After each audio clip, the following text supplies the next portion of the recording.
In episode 6 of Chai Tea V, I answered the age-old question, but with a 2023 twist. Hey guys, it's Derek and welcome back to my channel. My question to you in this episode is whether this, in 2023, is good enough to do our video and our pictures, or do we need to get one of these?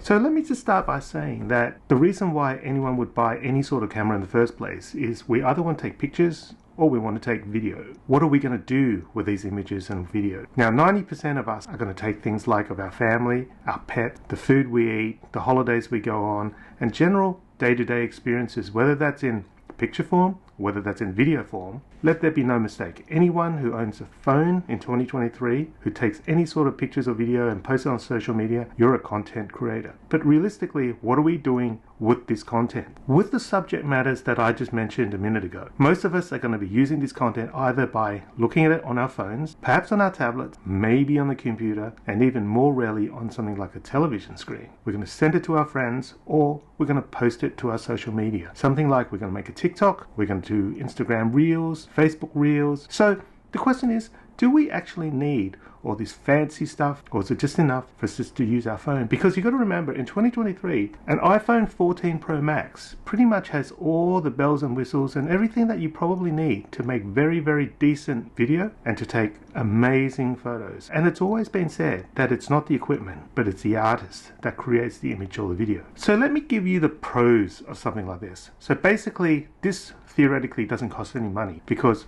most of us already have a phone. Almost every single phone on the planet these days comes with a camera. Sure, the camera, the lens, the sensor, and all that kind of stuff probably isn't as good or as technologically advanced as what you get as a dedicated camera, but do we actually need it? And again, I keep going back to what are we actually using this content for? So the pros of something like this is, one, we have it with us anyway. Two, it's small, it's pocketable. We don't have to have giant chunks of equipment. There's nothing to add on it, so we don't have to put new lenses, we don't have to put flashes, we don't have to use gimbals unless you want to. And surprisingly, for phone, these things are waterproof, so if it gets wet, it doesn't matter.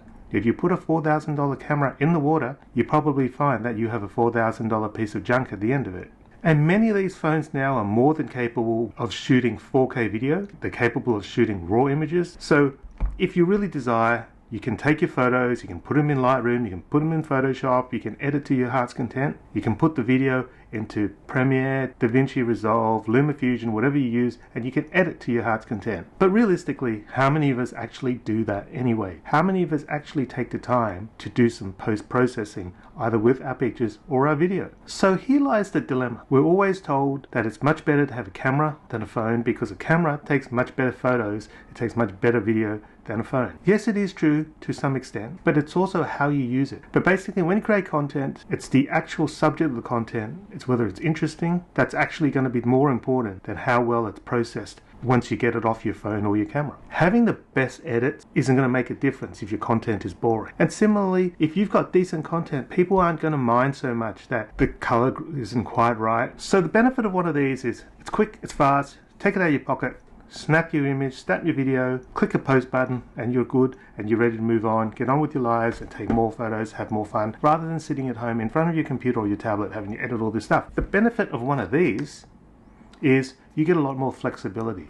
This is a Nikon Z30, so this is targeted at kind of enthusiast video content creators. It does take photos, but it is predominantly designed for people who are interested in doing video, perhaps having a YouTube channel, making vlogs and so forth. This thing, with the lens which I've got on here, which is the 16-50 VR, which costs about $1,500. You can argue that this is actually cheaper than one of these because this is like $2,500. But photos and video isn't the main or the primary purpose of this. It's a phone. You use it to make phone calls, use it to send messages, and you do lots of other things with it. But this thing basically only takes pictures and only takes video. I'm filming this video using a Sony FX30, which is a cinema line video camera. I've got an XLR handle on it, I've got an external microphone, it's on a tripod. Right now I'm waiting for my lens, which is currently on back order, but I'm using a Canon zoom lens, which is a 10-18 with a Metabones adapter, so it's very complicated. I've had the lens from my previous cameras and what I use for wedding photography and so forth, but it's a heavy thing. This thing fits in your pocket, this thing does not, and the thing I'm shooting with right now is even worse than this. Used to its full potential, the FX30 has, and I'll make a video about this at some point, has all the bells and whistles. You can do S-Log, color grading, it's got 4K 120p, it's got all this stuff. Guess what? You don't need it, especially not for 99% of the purposes that people use this stuff for.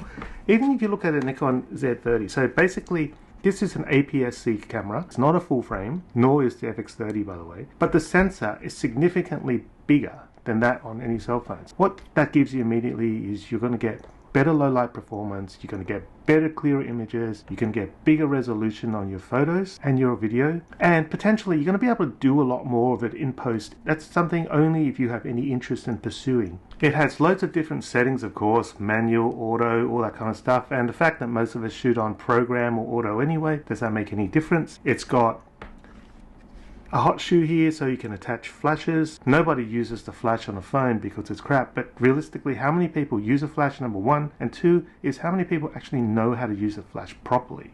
Some other things that this would have that an iPhone or an equivalent doesn't have, it has a swivel screen, so basically you can shoot that way and you can shoot that way. With an iPhone, yes, you have a front-facing camera, and the new iPhones now are able to shoot in 4K, but the front camera is pretty crap, and this is one advantage you have if you use a dedicated camera. The other things are these lenses. You can change them, you can take them out, put new ones on, depending on your requirements. Separate batteries, so you got bigger battery life. You don't want to drain your phone taking videos all day. It's got memory card support, so basically you take your video or you make your content, it goes on a memory card, which you then have to transfer to either a computer or a tablet to edit them. This one here, despite it being $1,500, does not have in-body image stabilization. This has. Basically, the importance of image stabilization is that when you take photos and you got a big lens on, you shake like this and the images are blurred, and if you take video and you shake, your video gets blurred. Yes, you can get around it by using gimbals. Yes, you can get around it by turning on the VR, and you can have lenses which also have image stabilization, but it's all kind of like, why can't it all just be easy? And these cameras in general aren't as easy as using a smartphone, especially when you just want to make a quick piece of content to post on something like TikTok. Yes, you can put a 70-200 2.8 on it, you get a big thing, you can get really close to taking pictures of giraffes or birds or whatever, but how many of us actually do that? Look, it's really good and well to say, okay, I'm going to go on a trip of a lifetime to Europe, I'm going to pack all my stuff. What are you going to bring? A camera? You're going to bring 3 lenses, a flash, a tripod and all this kind of stuff. In reality, most of us don't use it. If you're just going to go out for a walk in the city somewhere, you're not going to bring all this stuff most likely. They're going to be very niche situations where you use it. Yes, you might go to a zoo and you might need a 300mm lens, but most of the time you won't. But you've got all this equipment, it's bulky, it's heavy, it's expensive, and what are you going to do with it when you don't use it? Are you going to leave it in the hotel and risk getting it stolen? These things are really expensive, and these things don't do well when you don't look after them. If you drop a phone, you've got a case, you've got a screen protector, perhaps you're good to go still. If you drop one of these, you're finished. $1,500 for this. If you buy a bigger lens, they're a minimum of $1,000 if you get a decent lens. They're big, they're bulky, they're heavy. What are we actually wanting to do with the content that we've used this camera to capture? And for those of us who like to do post-processing, like to put our images into some sort of editing software like Photoshop, or if we want to edit our video on whether it's LumaFusion or Premiere or DaVinci, you do get more latitude, you do get more information on your files that you can edit if you shoot in RAW, but most of us aren't going to do that. And when you shoot in RAW, you might notice that when you just firstly look at the photos, they look really flat, and you actually have to use it post. And even if you're interested in this stuff, what that also means that you're going to have to splurge for extra equipment when you get home. You're going to need a minimum of a tablet, you're going to need to pay for editing software, and it's not cheap, you know. Adobe suites are expensive, all of it is extra cost, all of it's extra time, and most of us just don't want to do it. So getting one of these over one of these, if that's the type of person you are and that's not the purpose for which you're making content, then you don't need one of these. As a techie kind of guy, as a guy who does like to do a lot of post-processing, as a guy who likes to make cinematic, I think the images and the video that comes out of dedicated cameras is much better than you can get from an iPhone. However, most of the time, even for someone like me, I'm more than happy with the images and the video that I can capture on my phone. And I have no desire in everyday life, if I take a picture of what I had for lunch, I have no desire to spend 10 minutes editing it on Photoshop. In some ways, I think I've been burnt out editing all this stuff, having done some wedding photography in a previous life. You spend so much time in front of the computer editing photos, and one of the things is you spend all this time editing and most people can't even tell the difference. Content is king. The quality of the content trumps any post-processing, trumps any gear, because if your content is boring, nothing is going to save you when you take that content out of your camera or out of your phone. So in case you just want a quick summary, portable, decent quality, no extra stuff, fits in your pocket, you already own one, versus extra cost, not waterproof, heavy, bulky, expensive. If you're taking your pup down to the park to throw a ball, is it easy to take a video of him with this?